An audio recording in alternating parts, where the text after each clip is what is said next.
Grand Rising, ladies and gentlemen, boys and girls, Ptah Shakur.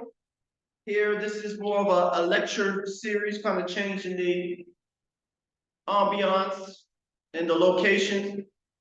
This particular lecture series is going to be dealing with the origins of humanity.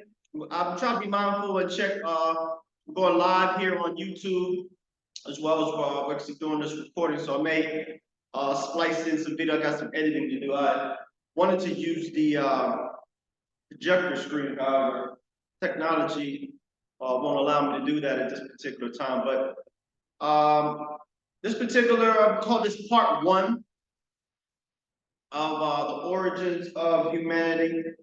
You can feel free to put any comments below, and I would love to kind of go into it, kind of explain a little further as far as the content that I have. So those who don't know, I normally like to begin my programs with affirmation. Affirmations are really, really key, that whatever you say I am, whatever you place behind that, you actually put that energy out to the universe for that to be reciprocated back to you. So with that, I say, I know my place in truth. I know what I am in truth. I know how I serve in truth. I'm free, I'm free, I'm free. I'm in the upper room. God is, God is, God is. I, Ptah Shakur, I pledge to always look for the best in each and every circumstance and each and every one, especially starting with myself. I come from love, I am love, and I choose to look at the world through the lens of love. I commit myself to choosing the upper room towards vibrating at the highest level possible. Thank you, thank you, thank you. I am free, I am free, I am free. Behold, I make all things new. I am the omnipresent, all-powerful intelligence governing this here mind-body complex. I am the presence of divine harmony, always connected with the frequency and the heart of God, and I now bring forth solutions to change myself and the world. I am a limitless door, a limitless open door which no man can shut. I am the mighty presence of divine source in action. In short, I'm your brother. Shorter, I'm you. I'm a catalyst for change, role model, youth advocate, transformational life coach, Reiki practitioner, entrepreneur, spiritual guide, and channel. I'm a rebel here to uninstall cowardice. I, Ptah Shakur, seek to shed light on the daily atrocities that are orchestrated by the elites. You need to come up with another name for that. by the bullies, shall we say, who seek control over you and I, and their end game is near. I intend to promote nothing but love, light, motivation, and inspiration for those that are looking to understand the cosmic changes that are taking place on this planet and every animate and inanimate being. I'm a dangerous man to those elitists and their shadow government that's been corrupting the world since the 1950s. And for those who are willingly participating in your own energetic enslavement, this may not be the channel for you. Shout out to my 107 YouTube subscribers, soon to be 107,000. I want to remind you all that you are beautiful children of the most divine great programmer, which we call the Creator. And to remind you that we are the new founding fathers of this creation. So all my star seeds, all my wanderers, all my indigo children, all my angelic souls, my Reiki practitioners, my healers that are here, we are the new founding fathers. And open your heart, find that love for yourself primarily, then you can foster and reflect that love into your fellow human beings that are walking around in physical flesh. For those who identify as feminine, we need your energy, we need your vision to help correct the ills that are caused by the imbalance in creation. For those who identify as masculine, I ask you to join me with this mindset that we would rather die like men rather than live like cowards, and unless everybody to stand to the plate to help the human family at this particular time. To all my hooded youth, we love you. And even though my generation and generations in the past have left you down, we believe that the youth of this day are some of the oldest souls in creation who are now reincarnated back at this really key juncture in time. And we do our due diligence to make sure that we unlock the greatness that resides inside of them.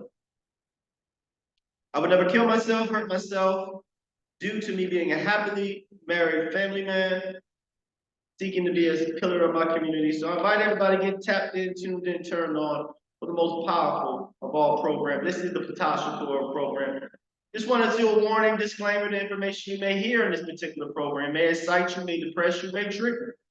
I promise to bring the information from the spiritual standpoint as well as the factual scientific base. So a lot of the content that I do share is a lot of new findings that astrophysicists and scientists are actually finding out that need to be placed to rewrite the books that we were once taught, as well as presenting information that has escaped for some reason the major media outlets due to them being against the code of keeping you and I as ignorant as possible in this key, wonderful, beautiful time. And just for anybody who's been more than 10 minutes around me, understands that my purpose here is to express love and light. I see myself as a bridge, someone that can help explain some of the terminology, help explain some of the mindsets, some laws and principles of creation, wonderful ancient writings, ancient scripts, as well as what's being found out in quantum theory and everything of that nature, is to help unlock the understanding of who we are, the divinity that's inside of us.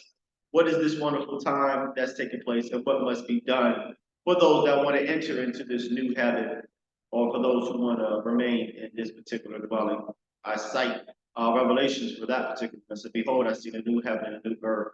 For the old earth is passed away. So we are living in that key junction in time right now, where the return of the Christ consciousness is here. The Mayans spoke about this in 2012, alluding to this really key time. So a lot of facts, information is being expressed at this particular time. A lot of old, archaic systems are in a state of disrepair. But if you were looking for more of my information, go to YouTube.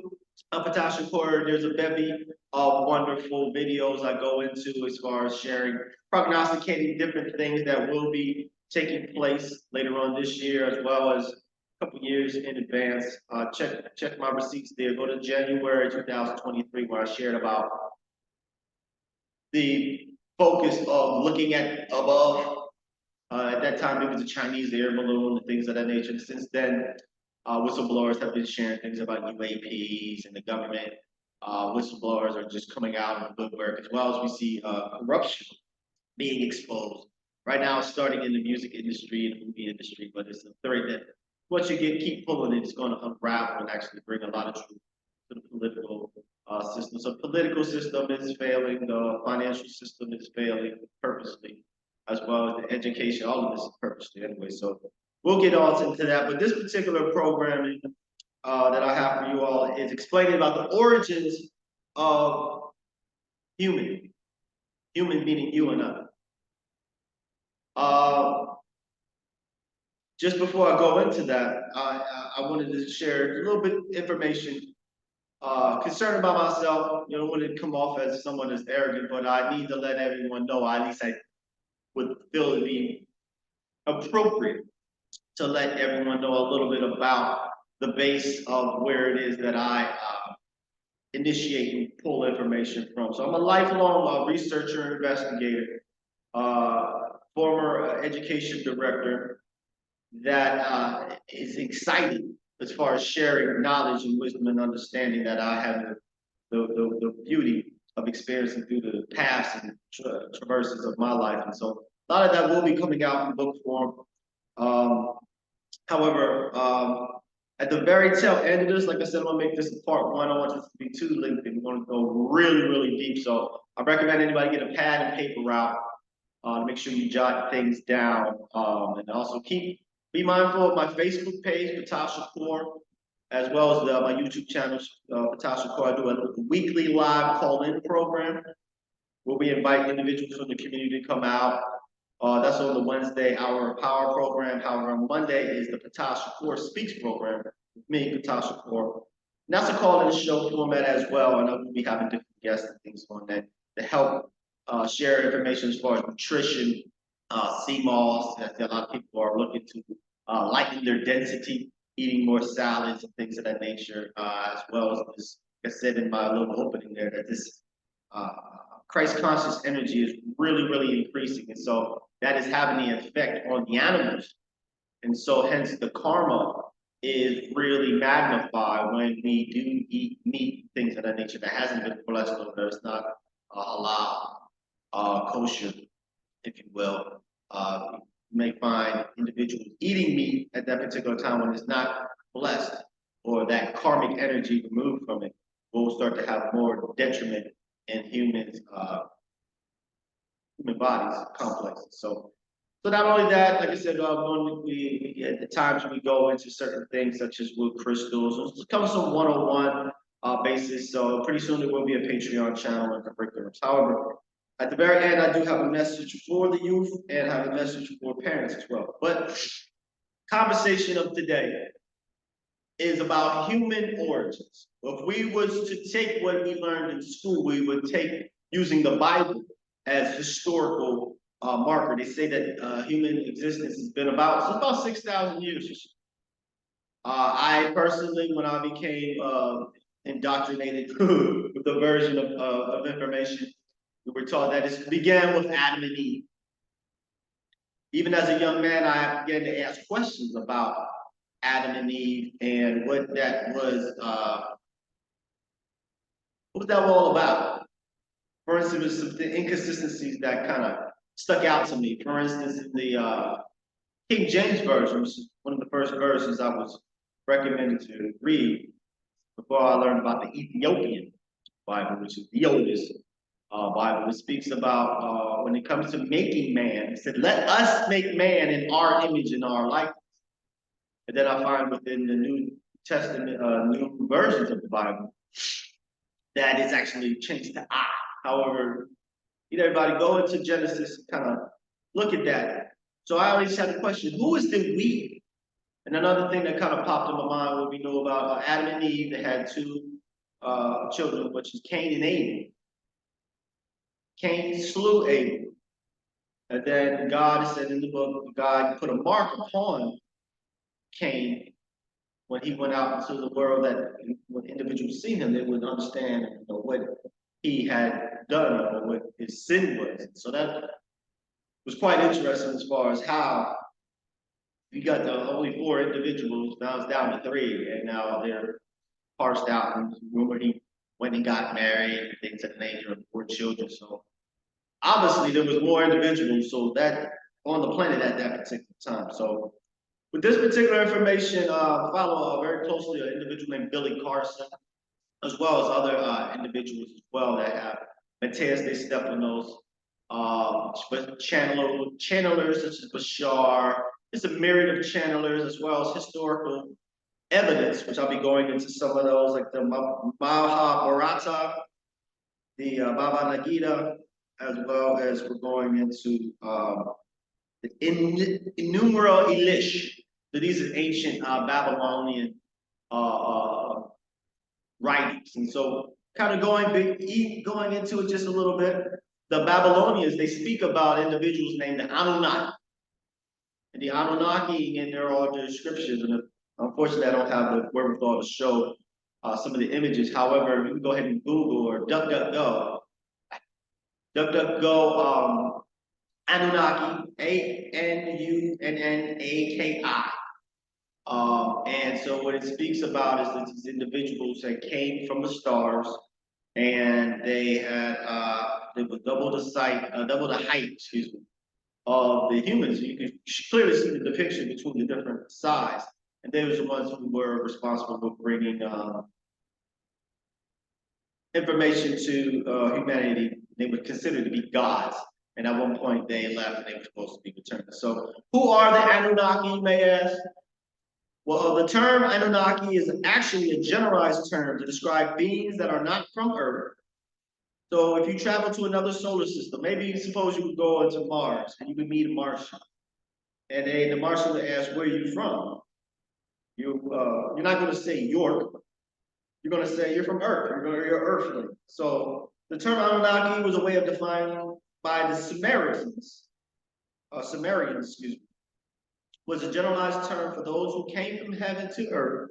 And that term has been made in other type of texts and alterations, so you may see the name kind of switch around. But basically, these people were called megalithic giants.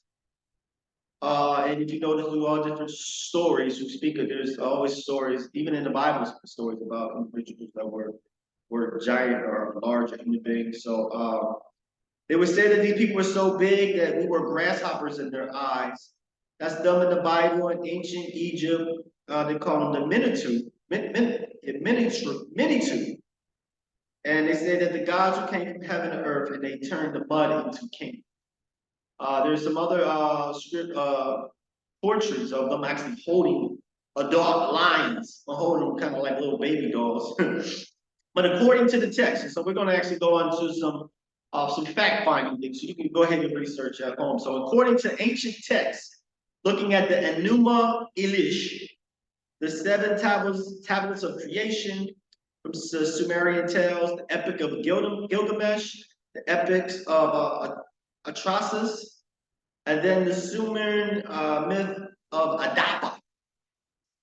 Then you move into some other texts such as the Indian Mahabharata, the Indian Vedas, Bhagavad Gita, and some of the other texts. You start to realize that all the stories are starting to link up and have some comparison.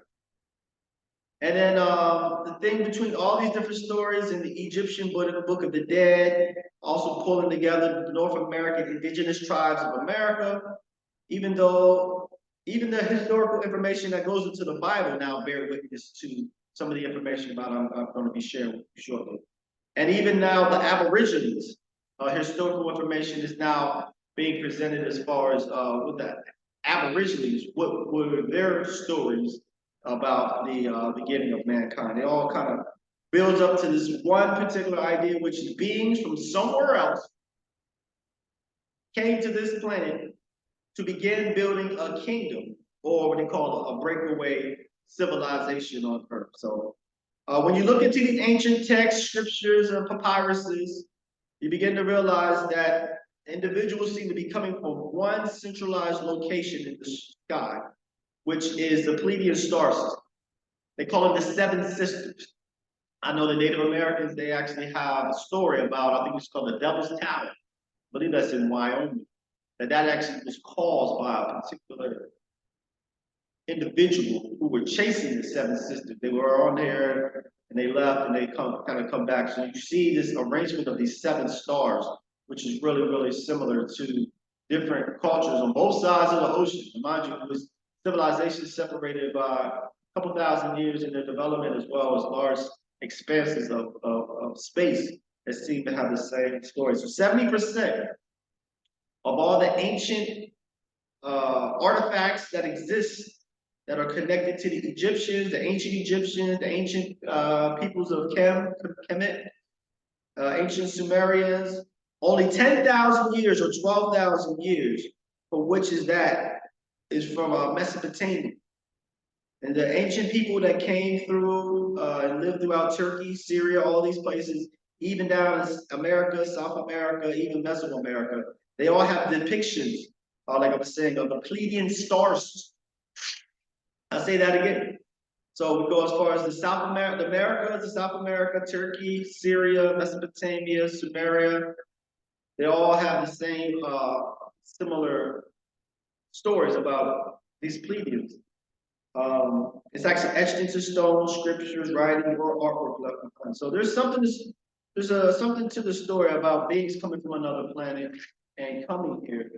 The Anunnaki are just advanced human beings, another form of Homo sapien, just like us. They look like us, we look like them. In fact, the only distinguishing features, even with the beard, you may see them depicted with large beards as well, hats on top of their heads there, energy emanating from them. But the main distinction physically was they had larger skulls, bigger bones, bigger bodies.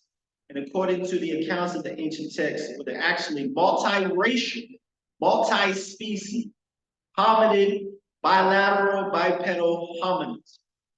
So I'm just going to pause right there. What I'm really saying to everybody before I go even deeper is that there's questions about intelligent design, or whether there's evolution from some type of hominid. I'm sitting here telling you today that it's a mixture of both. Prehistoric man initiated, man or woman, initiated in what's called Alkebulan, which is now called Africa. That original hominid that existed had his DNA changed, switched to suit the needs of the individuals, which we'll go into that at another time. The DNA has been switched. If you want to go into scientific journals, and I implore everybody to check out telomere caps. Telomere caps is something that is befuddled scientists, which is on every strand of our DNA. There's particular limiters, most like caps of your shoelaces, that's on the end of the DNA, which decreases or won't allow the cell to cell divide perfect replicas. So you have a limit to how many times your DNA can self-replicate itself due to these telomere caps being placed on our DNA strands. So the individuals that got in contact with this ancient hominid and decided that because we was advancing, the hominids was advancing through the evolutionary process very, very quickly.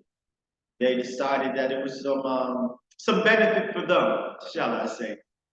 Initially, it was their benefit to place their particular DNA inside of us to help bring about, they basically utilized us for our physical labor.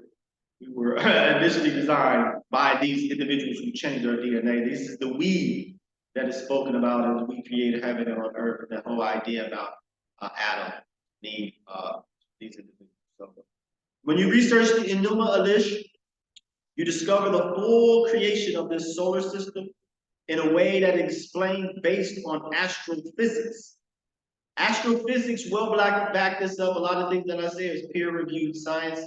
You can go and would actually give you certain citation notes where you can actually read this yourself. This is freedom time. This information needs to be expressed. So these astrophysicists will share because you talk about gravitational fields, planets and moons, all being captured by fields and collision between these planets and moons.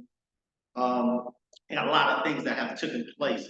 So before this particular body of Earth, as we call it, people call it Mahabharata. Something with the other names, the other beings, but however, we had Mercury in this quadrant of the solar system. We have Mercury, Venus, and a planet called Tiamat. You didn't have Earth. You didn't have Mars per se. Mars was a habitable moon of Tiamat. So just to give you an idea how large Tiamat is, that Mars was a moon around particular Tiamat.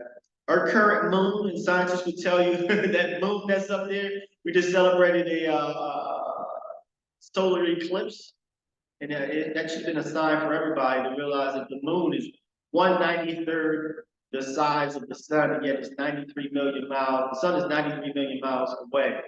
So the perfection of having something the size of the moon completely blot out the size of the sun, only with the ring of fire is exposed. So that particular moon is not just haphazardly just landed in that particular area. It is not even, it's very, very foreign. Scientists are really, really coming to know that. They did actually thought it was one, but it was 2 experiments that was done with different moon rovers, where when they left a seismologist thing to kind of detect the tremors and things on the moon. They put a seismograph on there, seismometer, I think it's called. And so when they, as you know, when the initial rovers and things, when they take off, they normally drop the fuselage, has to fall back down. So they figured it'd be a wonderful time to kind of detect what would be the internal makeup of the moon by when this particular fuselage makes back contact with the moon, and it causes, reverberations. You can study those reverberations, kind of analyze what is mantle, what is limestone, things of that nature. So the first time they did it, the moon rang like a bell for an hour. The second time they did the experiment, the moon rang like a bell for 3 hours. So in layman's term, the only things that can ring like a bell is things that are hollow on the inside. So go ahead and there's information out there that you can go into to share how the moon has different type of structures on it. There's hours on the moon, the dark side of the moon. When they actually did go into the dark side of the moon, the footage, the recording that was sent out, different ham operators was able to pick up that same signal before they went to the extreme back. And it was sharing a different type of technological thing. So that thing that we're looking at every night as a technological device, so much so that the actual it's called the soil, the material which consists of the exterior of the moon is very similar to a nitrogen. So what nitrates are really used for the bottom of crafts and things when they re-enter into the Earth's atmosphere. It absorbs heat, very heat.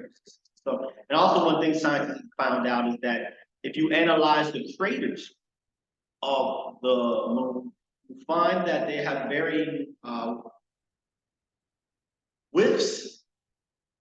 However, they have a very consistent depth. No matter how large that particular asteroid or whatever hit it, it only would cause an impression into the moon's surface, a very consistent amount. So what I mean to tell you is that just below the surface of the moon is fortified, shall I say, heavily fortified. That is unnatural in the form of what hard composition that lies just below the surface in order to make it limiting as far as the depth of these particular asteroids. So somebody got to go ahead and figure out. But like I'm saying, so we had Mercury, Venus, and Tiamat. Mars was a moon of the Tiamat, and our current moon was in that same orbit of Tiamat. So you got Tiamat, you got Mars, and then you got our particular moon. Tiamat had a major collision, and this may relate to what they speak about the planet X or Nibiru. Planet Nibiru is actually a planet that actually comes into our solar system. If we have all the different planets kind of moving around on the table formation around the sun in this formation, we have other orbits that are very elliptical. They come through our solar system from top to bottom and are very elliptical.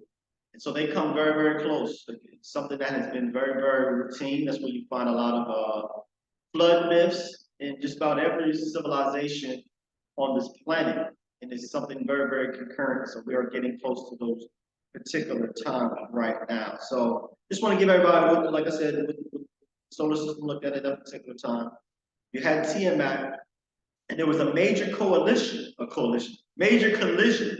with Tiamat and another body as well. And I believe this is what explains the asteroid belt, which is right outside of, I believe, Neptune. There's a large asteroid belt. There's a planet that was there.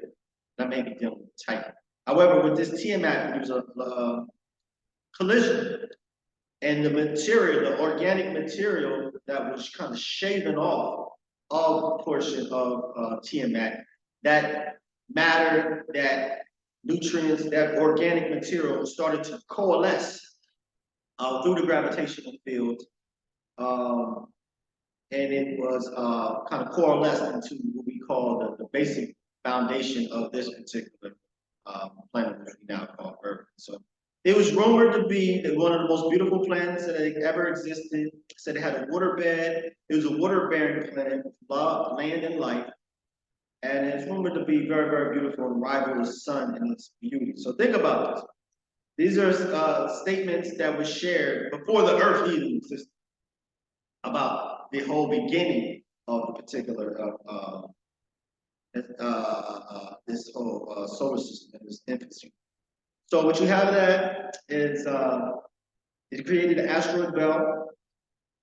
And we're going back a long time ago, folks. And in this text, a huge chunk of it broke away from the collision and the explosion, taking on water, taking on the organic life, and recoalescing as the Earth moved into the third position from the sun, forcing Venus back gravitationally and pushed Venus back, forcing Mercury, that pushed everything, forcing Mercury to get closer to the sun.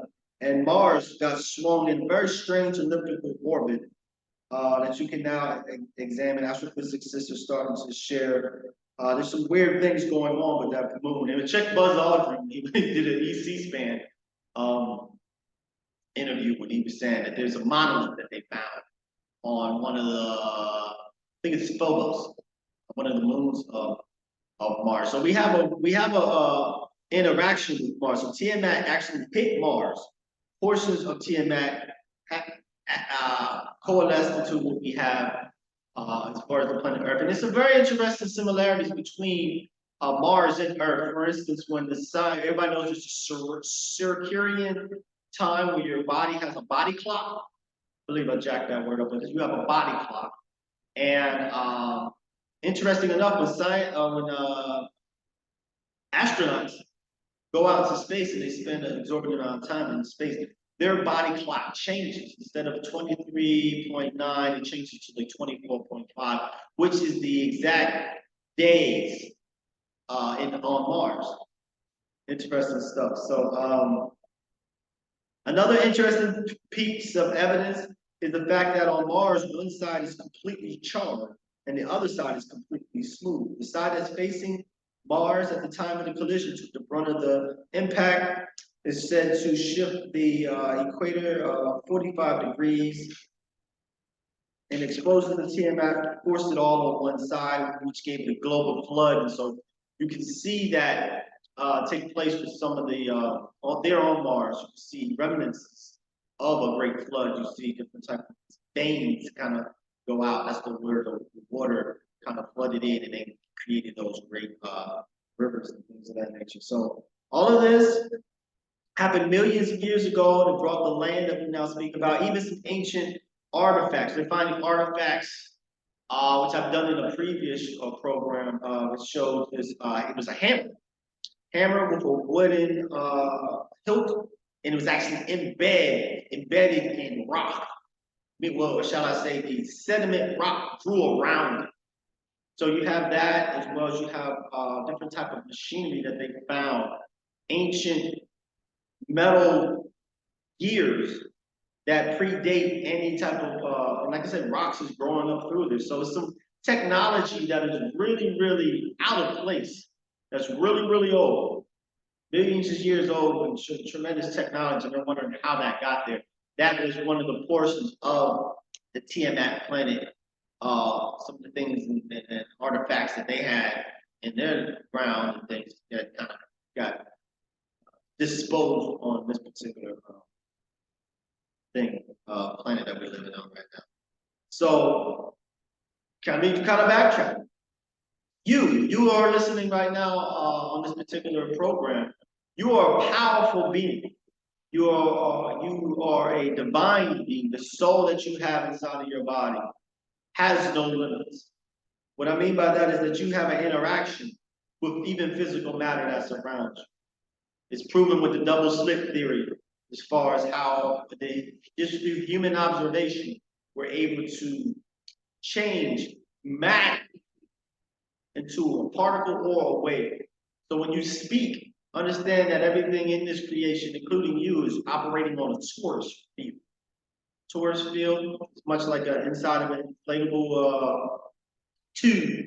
So whatever you place out in the form of your thoughts, law of attraction, these are laws and principles of the universe that actually teach us how to use that energy that we are to gravitationally bring things to our reality in the form of things of ease, things of opulence, things of whatever you want, including suffering and things of that nature. We got to be very, very careful as far as what we're projecting. And hence it says, life is like a reel, it's like a fishing reel. Whatever you put out, you get back. This also explains karma and things of that nature. So you're a very powerful individual here at this very, very key time, like I shared in my little opening, that this is the time of Christ consciousness returning. This is the time of the great enlightenment. We do have some bad actors that are doing their very best to kind of keep us focused over on other things so they can use our manifesting powers to remain at the top. These are what they call the elitists. The 1%, as I would like to call them, that all 99% they're going to cut down. So back to the particular conversation at hand. So we talked about Earth, how this Earth kind of physical matter, where it came from. And they did come from another planet, which is called TMS. So now, just briefly going into, we talking about the Anunnaki and beings. Like I said, we were a previous hominid race of individuals. And so you may hear the words Enlil, you may hear Enki, that kind of go into this. So we're asking, when did they get here? And you look at these different texts, like I said, the Bhagavad Gita, the Mahabharata, the Indian Vedas, the Enama Elish. These are really, really old writings that actually speak about some of these. So about 450,000 years ago, they landed on this planet. After it's healed and life started to thrive, and the existent hominids, the Aboriginals speak about this, the Native Americans speak about this. They actually, the Anunnaki stumbled across us, but now we gotta understand that there's wars and rumors of wars that have actually plagued mankind from this very, very beginning, and hence the reason for that is that we were kind of born, or kind of we was by proxy kind of born into this warlike mentality, because these individuals, these Anunnaki individuals, were living on a particular planet, and because of their technological situation that took place, that there was tremendous amounts of pollutants in the atmosphere, and they devised this pollutants was killing some of the plant growth and things. It was a very, very complicated issue. However, the minds at that time discovered that by using gold would be a good way to purify their particular air. So they went on a mission to explore the far reaches of space to find individuals, and they were led here and found that inside of Earth has tremendous resources of gold. So while they actually brought they call it like a slave race of individuals here to do the work. However, eventually there was a revolt and a great war that took place. And then they decided, after they heard that particular revolt or rebellion, they decided it would be a little bit advantage for them to create a workforce that is not as aware or conscious as the previous individuals that they brought here. And hence, you'll find that there's different types of stories. Matter of fact, even we're going back to Adam and Eve, there's actually Adam and Lilith. Lilith was the first feminine expression that was brought about. However, that didn't work out, so they kind of started all over and kind of brought constantly tinkering. And this is something for all those individuals who are experience a contact or abductees. One of the things that they were when they do get abducted, one of the things they're interested in is the eggs and sperm. Very genetics is the interest. So with that, you find these minds have tried different individuals, different mutations. You hear about some of those in the Bible as well. Speak about like cyclopses, half centaurs, and a whole bunch of different type of things. This planet is teeming with life, not just one. Like I said, Anunnaki is a term to explain outsiders. There's very differentiate personalities, attributes, different types of individuals. So, such as you have the snake, the reptilian individuals who've been on this planet. I believe they've been on here longer than anyone, but they live subterraneously. This is also in the scripture we speak about the snake. We're the snake.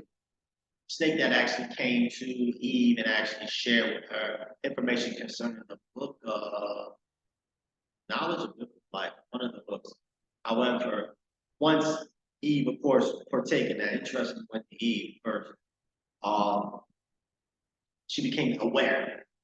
Immediately, with all the stories that we've told, they start to cover up their nakedness. So basically what they were saying in terms that they developed a form of awareness, hyper awareness.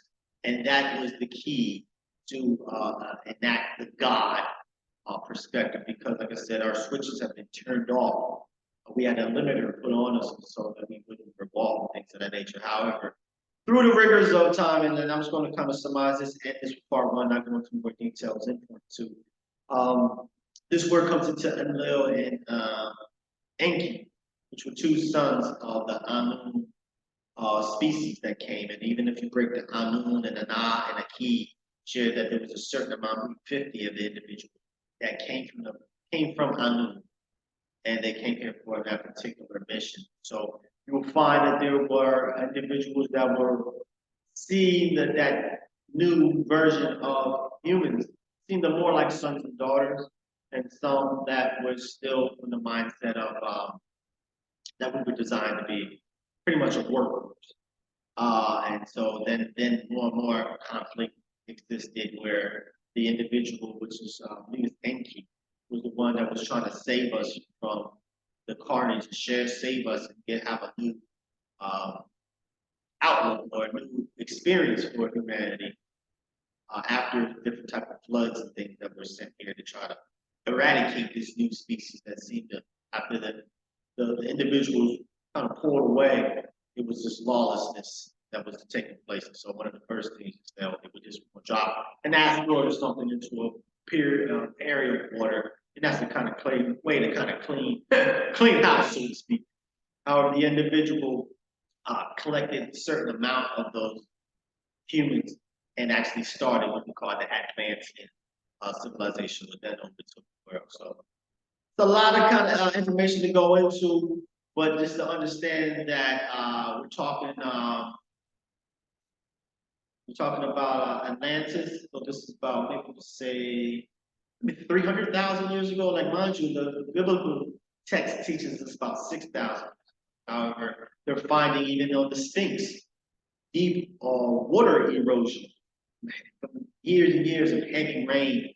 And so they're really moving the mile marker back on how the age of they think certain things. And mind you, the carbon dating aspect has always been used to kind of share the age of a particular item. So, like I said, this is part one, and we're going to go into this a little bit more as far as going into how our DNA and what does Adam was actually the first name, Adama, put a U in it, and Adama was the name of the first individuals that were created in this particular way. So I'm just going to do my little quick closing. This is closing for to help everyone reach the optimal potential.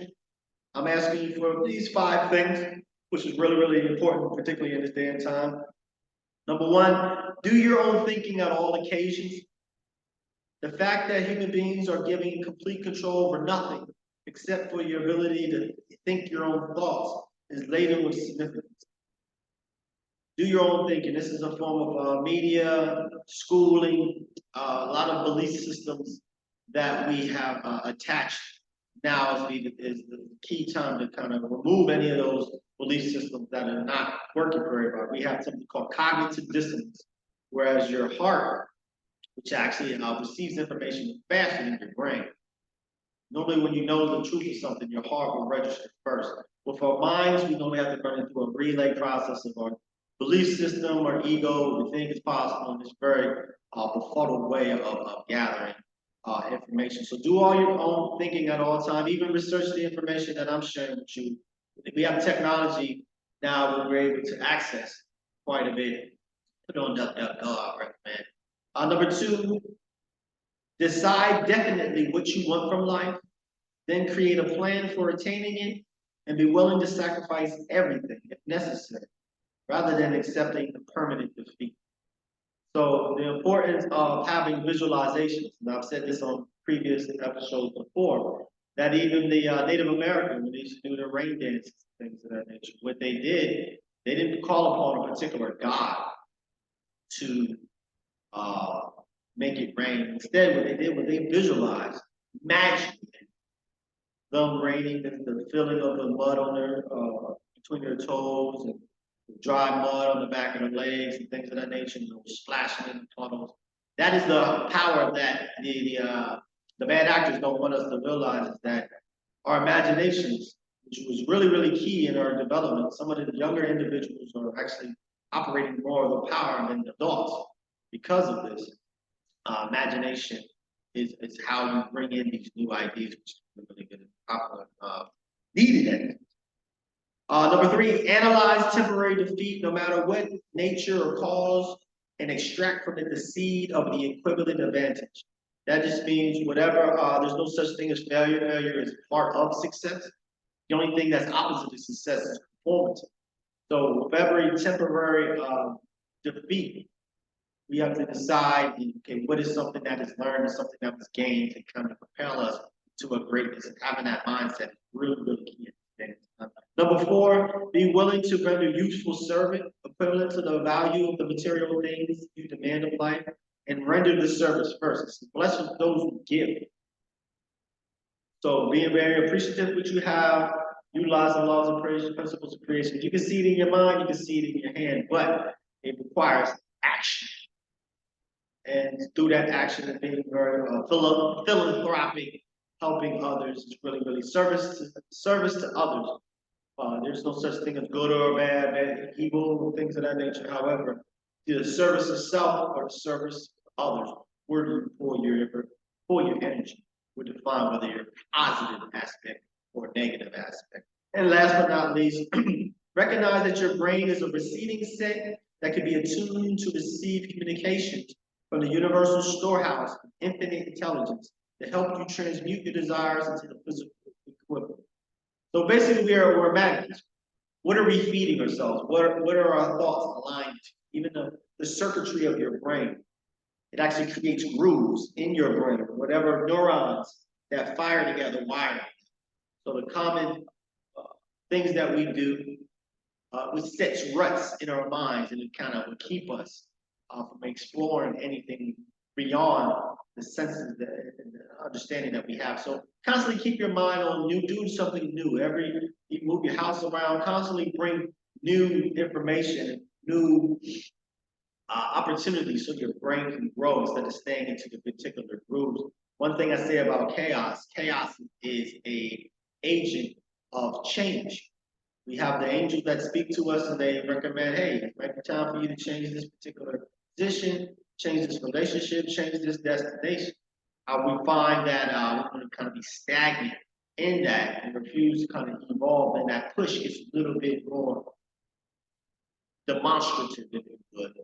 And so with that will bring about other aspects we then describe as demons and bad things, bad karma, but hence, whatever it takes for us to tap out. all the great breakthroughs come from break whiffs. If some of them break whiffs gonna come with a couple elbows to the head, or they can come as gentle whispers. But it's all up to us to decide what it is that we need in order to us move, evolve life, which is the purpose.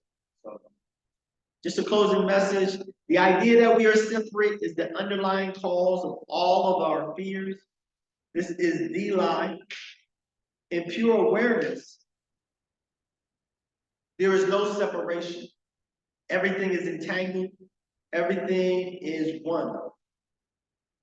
You cannot live in acceptance of life until you're able to overcome your belief in separation. Only one who knows who he really is, he or she truly has the ability to live fearlessly without defenses, and thus experience true peace. You must look within to uncover the way that is right for you. In silence, you will know intuitively what is best for you in the moment. So just real briefly, just kind of summarizing, kind of wrapping everything up. We're going to go into part 2 as far as the origins of humanity and humans. Please like and subscribe this particular video. Remember that whenever you do send a like out, like I was just mentioning, as far as to receive blessings, you got to give. So send a like out for this particular video, and I promise that you will get a like returning reciprocally back into you. Go to Ptah Shakur, and like I said, I got a bevy of videos there every Monday from 8 p.m. to 9 p.m. Eastern Standard Time. I do a live call-in show, as well as on Wednesday from 8 p.m. to 9 p.m. is another community-based program called the Hour of Power, which I actually co-host with that one as well. So Until next time, I would say everybody to find that heaven on earth, whether you need to go outside and reconvene with nature, or just be around more like-minded individuals. You can show me your five closest individuals, and I can share with you your future. So if you need individuals on your success team, if you don't have anybody on your success team, you need to start firing people left and right. You just find that solace, find that love for yourself, and I promise you that you will find that divinity within. And when you do find that divinity within, I ask everybody, do your due diligence to share that love and light and start creating small pockets of heaven and earth here on this particular realm that we live in. So to all my YouTube subscribers and all my star seeds and all my lovers out there, until next time, this is Ptah Shakur. Love and light to you all.